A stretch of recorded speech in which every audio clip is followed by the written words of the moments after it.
अज़बिल्लाहि मिनश्शैतानिर्रजीम बिस्मिल्लाहिर्रहमानिर्रहीम। अस्सलाम वालेकुम व्यूज़, आप देख रहे हैं हसरात टीवी।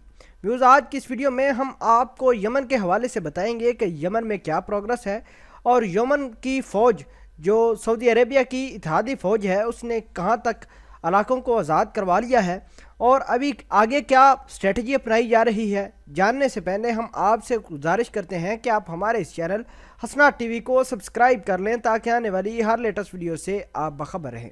व्यूज़, चलते हैं वीडियो की जानिब। यमनी फ़ौज ने अल हुदैदा के अहम इलाके आज़ाद करा लिए, बगावत और नुकसान से हौसी दिल बर्दाश्ता भी हो गए। सऊदी अरब की ज़ेर क़यादत अरब इत्तेहाद के तावन से यमन की सरकारी अफवाज ने अल हुदैदा के तमाम अहम इलाके हौसियों से आज़ाद करा लिए हैं। अरब इत्तेहाद के जंगी तैयारों ने अल हुदैदा में ईरान के हमायत याफ्ता हौसियों के ठिकानों पर ज़बरदस्त बमबारी की। अल हुदैदा के शमाल मशरकी इलाकों में हौसियों के लिए भेजे जाने वाली कमक को ख़ास तौर पर निशाना बनाया गया। अल हुदैदा से मौसूला रिपोर्ट में बताया गया है कि हौसी बागियों और यमनी फ़ौजियों के दरमियान गुमसान के मराके जारी हैं। सरकारी अफवाज ने अल हुदैदा में मज़ीद ठिकाने आज़ाद करा लिए हैं। सरकारी अफवाज अल रबसा महल्ले में दाखिल हो चुकी हैं।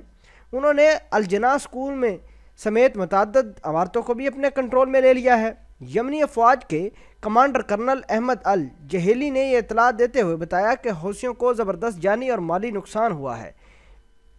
यमनी फ़ौज के फेसबुक के अपने अकाउंट पर एक वीडियो क्लिप भी जारी किया है जिसमें देखा जा रहा है कि अल हुदैदा के आज़ाद कराए गए इलाकों में हौसियों की लाशें बिखरी पड़ी हैं और हौसी उन्हें छोड़कर राह फरार अख्तियार कर रहे हैं।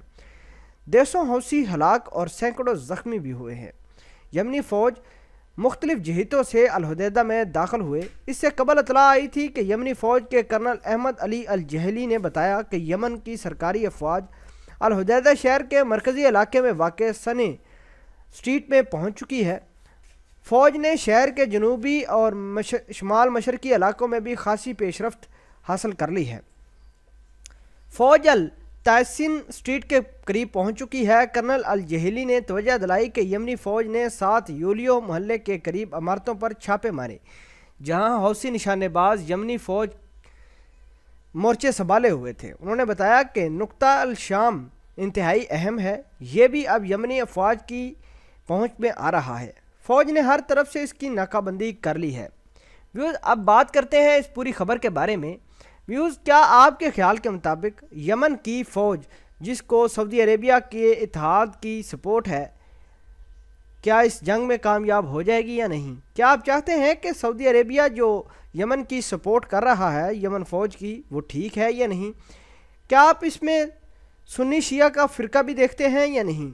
क्या आप समझते हैं कि सऊदी अरेबिया की हुकूमत को यमन में इंटरफेयर करना चाहिए या नहीं, और ईरान को यमन में इंटरफेयर करना चाहिए या नहीं?